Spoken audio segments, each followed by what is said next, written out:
ഇത് ശശിയേട്ടൻ പട്ടാളത്തിലായിരുന്നു. ഇത് മരുമോൻ. ഇത് സന്ദീപിന്റെ അമ്മയും അച്ഛനും.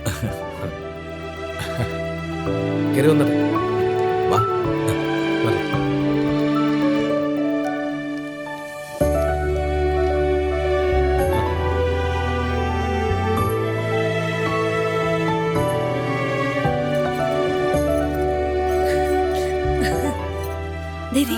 അതാണോ? അതെ. കയറി വാ. നമസ്കാരം. ഇതാ പയ്യൻ. നമസ്കാരം. ഇത് അപ്പച്ചി, ഇത് അച്ഛനാ. ഓ. അത് പാറു, അപ്പച്ചിയുടെ മകളാ. ഇത് ലീല ചേച്ചി, ശശിയേട്ടന്റെ ഭാര്യ. ഇത് അമ്മ, ഇത് അച്ഛൻ, അമ്മാവൻ. ഇരിക്കെ. ഓക്കെ.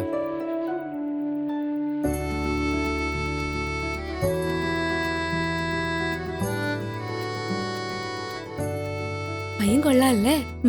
ചേച്ചിക്ക് ചേരും. സിമ്പിളാ. നമുക്ക് നോക്കാം.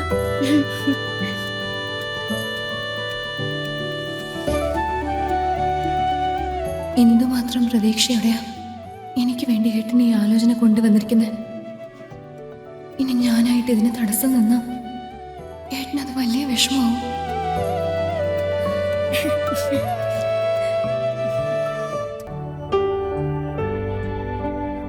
ഞാൻ കാരണം ഏട്ട സങ്കടപ്പെടാൻ പാടില്ല.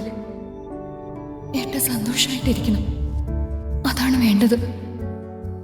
ഏട്ടന്റെ ആഗ്രഹം പോലെ തന്നെ എല്ലാം നടക്കട്ടെ.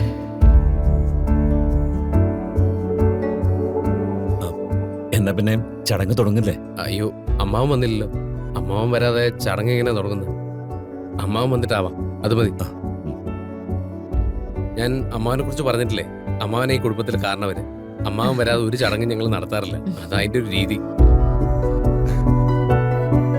ശരി, എന്നാ പിന്നെ അദ്ദേഹം വരട്ടെ.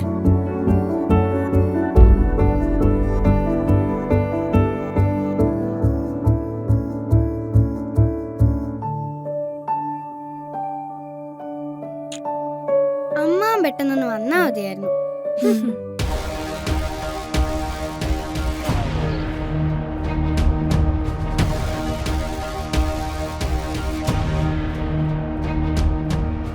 അല്ല, പപ്പേട്ടനോടൊപ്പം ഇരിക്കുക. കാണുന്നില്ല. കുറെ നേരമായല്ലോ നമ്മളിവിടെ വെയിറ്റ് ചെയ്യുന്നു. വരാമെന്ന് പറഞ്ഞ ആൾ ഇതുവരെ വന്നില്ലല്ലോ. ഗിരി,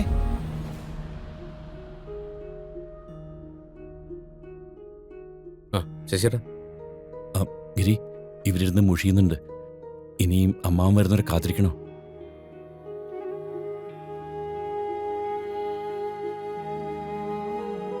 സമയം കുറെ ആയില്ലേ?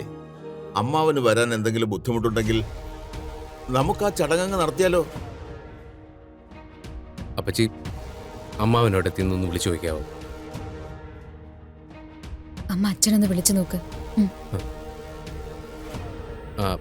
അമ്മാവനെ ഒന്ന് വിളിച്ചു നോക്കട്ടെ. ആ, അമ്മാവൻ വരാതെ ചടങ്ങ് നടത്തി അതൊരു